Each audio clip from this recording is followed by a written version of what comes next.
Now, the area's most accurate weather forecast with Storm Surge 7 meteorologist Shelley Seitz. Good evening, everyone. Welcome back, and thanks so much for joining us. I hope you are joining us all warm and comfy, cozy in your house, because if you're out and about driving, well, number one, you can't hear what I'm saying. Number two, it's not good. The road conditions are not good across the area. The snow is blowing and drifting across the roadways. There are slick spots, and then there's also those yahoos that just don't think they need to slow down. So if you are headed out and about tonight, use extreme caution, and if you can avoid it, just stay indoors altogether. Some of the snow is coming to an end across portions of the area. Take a look at our Adobe Walls Live Max radar. Here in Amarillo, some light snow still falling across portions of the city and down south towards Canyon. Snow falling all across the southern portions of the Panhandle and along I-40 all the way east to the border. Now, again, those road conditions are hazardous, so do be aware of that, even with the snow coming to an end across the western to southwestern parts of the area.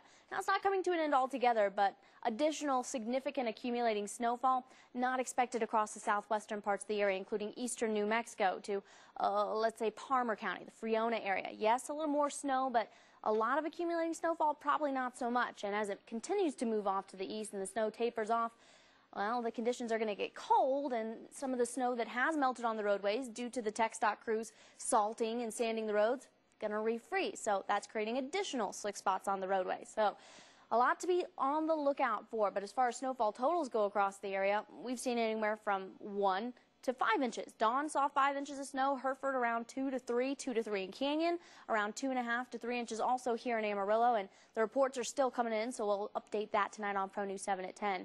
Take a look at our SchoolNet sites now. Because it's snow and our rain gauges aren't heated, we can't show you exactly how much has fallen yet, but temperatures have been frigid all day long. It's 21 here in downtown Amarillo, woke up to 16, and temperatures didn't rise much from there. At Palo Alto High School, it's 21 there, 21 at the Don Harrington Discovery Center. Now across the southern parts of the area, at the Comanche Trail Golf Complex, it's 21 there, 20 at Lakeview Elementary, 22 at the High Plains Retreat Center. Temperatures still well below freezing here in town. It will continue to be like that throughout the rest of the night. In Dalhart, it's only 30 degrees there. This area missed out on a lot of snowfall. Dallam, Sherman County, Cimarron County, again, not a whole lot of snowfall there. Now, folks in Guymon did say they saw some sunlight earlier this afternoon, but then they saw a little more snow and some sleet fall in the area. So it's good to see that you saw some moisture there. 24s are current in Sunray, further down to the South Bend plant. Definitely saw some snow there. Across the northeastern parts of the area, saw some snow in Canadian, at the Robert Clark Ranch in Pampa, 20 degrees there, 21 at the Old Mobeetie Museum, while further down to the south and east had questions about the roadways between here and Childress. Not good. Saw some snow and still are seeing some snow in Childress right now. So the same conditions that are here in Amarillo basically exist across the rest of the High Plains with that blowing and drifting snow, the slick spots, and a lot of folks who are out and about driving home from various places. You know, it is the end of the weekend. 23 your current temperature in Friona, 22 at GNC Hydro Farms, 20 in Nazareth, and our SchoolNet site at Guymon, again, currently sits at 27 with an easterly wind around 10 to 20 miles per hour. Okay, let's go ahead and move on to that satellite radar composite. You can see this upper level storm system pretty clearly dropping snow across large portions of the state.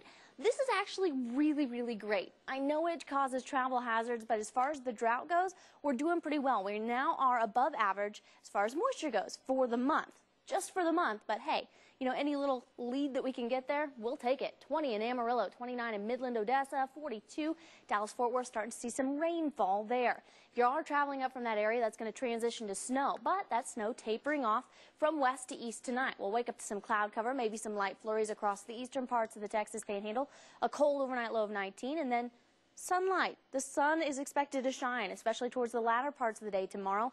And high temperatures, well, they're still going to be on the chilly side, but we still have that freshly fallen snow on the ground. So do expect temperatures to be a little on the chilly side, around 49. Still warmer than today was for sure. And as we head into Valentine's Day, maybe a little bit of cloud cover, but the winds aren't going to be strong and your temperatures, whew, they're going to be warm, unseasonably so. Our snowfall accumulator forecast really hit the nail on the head as far as snowfall totals go across the area. Seeing some light snowfall across the eastern and northeastern parts of the High Plains, and anywhere from 1 to 3 inches right here in town, and heavier totals further down to the southwest. Always nice to see that come to fruition. Now across the area tonight, like I said, snow will come to an end from west to east across the area. Snow that's falling now, again, tapering off as we head into the early morning hours. Tomorrow, cloud cover going to clear out, yielding to more sunshine late in the day. Highs a little bit warmer, but still cool. And then 60 for Valentine's Day. Looks pretty good to me. Some strong winds on Wednesday with highs returning to butts a little more normal for this time of year. Right. And again, you know, conditions on the road, very slick, a lot of wrecks, and people can stay up to date with the weather and those road conditions on our website. Absolutely. ConnectAmarillo.com. All right. Well, coming up after the break, new details are emerging about the death of Whitney Houston. We'll have the latest.